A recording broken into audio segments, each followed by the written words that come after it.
Le Clásico de tous les enjeux et des adieux. Carlo Ancelotti l'a confirmé. Ce match ne sera pas décisif, mais presque. L'Italien le sait mieux que quiconque.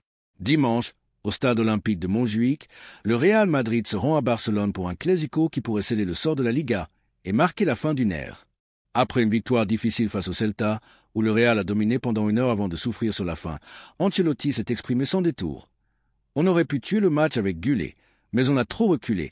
Asensio était épuisé et 6 défenseurs étaient absents. Heureusement, on s'impose. Courbuarda Gullit, justement, a impressionné. L'entraîneur madrilène souligne sa progression spectaculaire.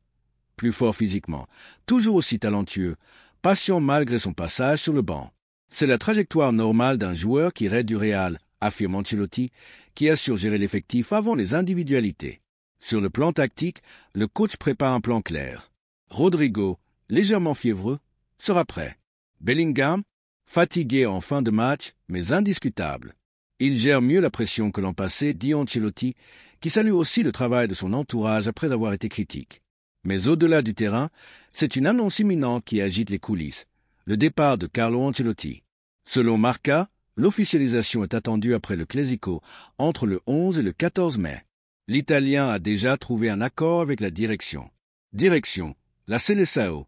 Il prendra la tête du Brésil dès juin, avec 2 matchs face à l'Équateur et au Paraguay. Pour le remplacer durant le mondial des clubs du 15 juin au 13 juillet aux États-Unis, Santiago Solari tient la corde. Flèche dans le sens contraire des aiguilles d'une montre sur le mercato des changements de cap. Martin Zubimendi, oublié. Le Real fait confiance à Camavinga et Tchouaméni. Saliba et Konaté, suivis, mais pas pour cet été. La priorité est désormais David Anco, Bournemouth, close à 58 millions d'euros. Et attention à Trent Alexander-Arnold, qui pourrait bien arriver, pour accompagner Xavi Alonso, pressenti pour prendre le relais sur le banc.